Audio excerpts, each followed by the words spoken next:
Gaano kalakas ang iyong pananampalataya at pagtitiwala na magaganap ang pangako ng Diyos sa panahong kanyang itinakda? Purihin ang Panginoon sa pagkapalang ipinagkaloob niya kay Simeon matapos ang matagal na panahong paghihintay niya sa Mesiyas. Ito po ay Sister Lines ng Daughters of St. Paul na nag-aanyayang ihanda na ang sarili sa pagpapahayag ng mabuting balita.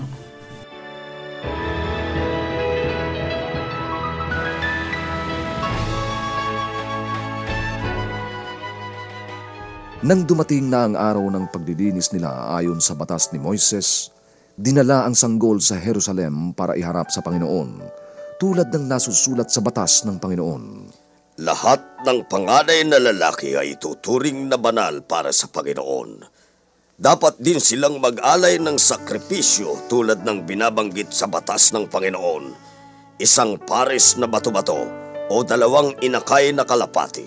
Ngayon, sa Jerusalem ay may isang taong nagngangalang Simeon. Totoong matuwid at makadiyos ang taong yon.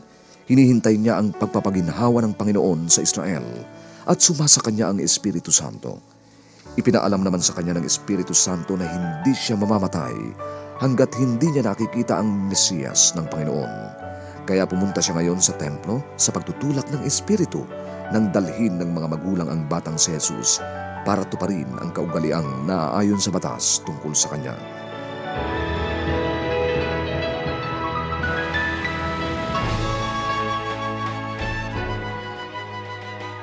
Maligayang Pasko sa inyong lahat.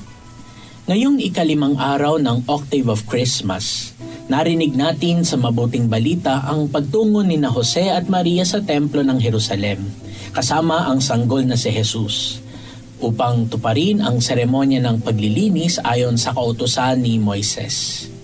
Sa templo, nakatagpo nila si Simeon, isang lalaking matuwid, may takot sa Diyos at naghihintay sa katubusan ng Israel. Nang makita ang sanggol, napabulala si Simeon at nagpuri sa Diyos. Sabi niya, "Ngayon, Panginoon, maaari na pong yumaong mapayapa ang inyong abang alipin ayon sa inyong pangako.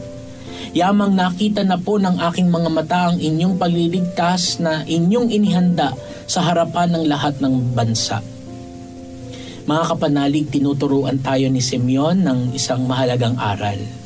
Ito ay ang halaga ng pananampalataya at pagtitiwala sa mga pangako ng Diyos.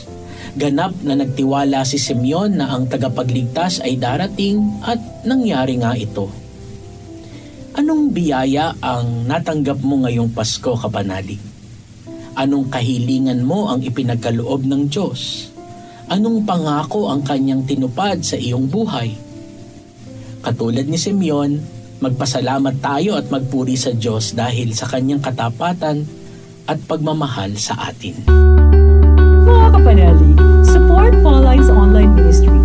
Subscribe, like, and follow us on Facebook, YouTube, Instagram, Twitter, TikTok, Spotify, Google, and Apple Podcast. Maraming salamat po. At sa lahat na nag-message sa amin na humihingi ng panalangin para sa iba't ibang intensyon. Asahan po ninyong kasama niyo kami sa pagdarasal na ipagkaloob ng Diyos ang inyong mga kahilingan. Ito po muli si Sister Lines ng Daughters of St. Paul na nag-aanyayang halina't ating sambahin ang Mesiyas na isinilang sa Belem. Diyos na tao, prinsipe ng kapayapaan, walang hanggang amay, ating papuri.